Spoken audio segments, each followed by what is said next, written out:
ঝিনাইদহের শৈলকুপায় জমি নিয়ে বিরোধের জেরে 6 বিঘা জমির ফসল নষ্ট। ঝিনাইদহের শৈলকুপায় জমি নিয়ে বিরোধের জেরে 6 বিঘা জমির ফসল নষ্ট করার অভিযোগ উঠেছে প্রতিপক্ষের বিরুদ্ধে। বৃহস্পতিবার বিকেলে উপজেলার চর নিশ্চিন্তপুর গ্রামে এই ঘটনা ঘটে। ক্ষতিগ্রস্ত কৃষক আশরাফুল মণ্ডল জানান, চর নিশ্চিন্তপুর গ্রামের মাঠে পিতার ক্রয়কৃত জমি তার পরিবার 1964 সাল থেকে ভোগ দখল করে আসছে। সম্প্রতি ওই জমি নিজের দাবি করে আসছেন পার্শ্ববর্তী বসন্তপুর গ্রামের আজিমুদ্দিনের ছেলে মিল্টন হোসেন। এই নিয়ে আদালতে মামলাও চলছে। আজকে সকাল 11টায় এই এই এই দুঃসহ যন্ত্রণার কাজটা ঘটাইছে।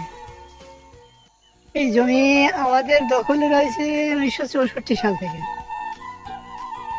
64 সালে বাইনানামা করেছে আব্বা, তারপরে 70 সালে মূল মালিকের কাছ থেকে কবলা দলিল করা আছে এবং সেই সূত্র ধরে আমরা এতদিন যাবৎ খেয়ে আসছি।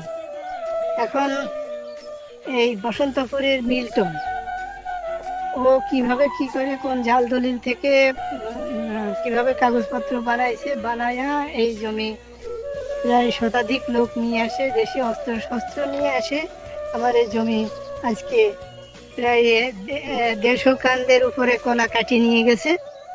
আর এই 500-এর উপরে গাছ ছিল, এই পুরো গাছ এভাবে ওই ট্রাক্টর দিয়ে মাটিতে মিশাই দিয়েছে।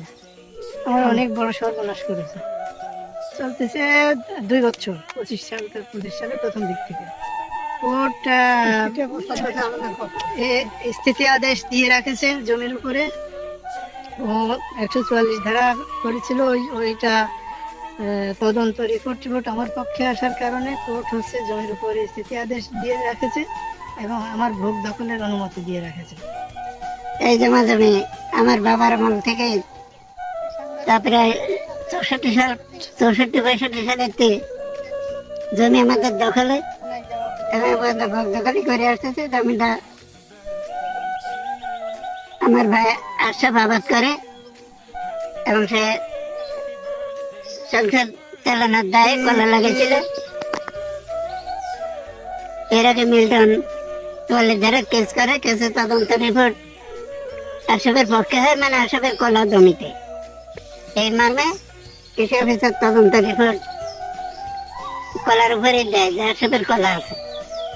তাই কোর্ট আশরাফের বরাবর ভোগ দখলের দায়িত্ব দিয়েছিল। এই সম্পত্তিটা আমার বাবা চাষাবাদ করছে, আমার ভাই সকালে করছে, এখন আমার এই ছোট ভাই এই কলাটা লাগাইছিল।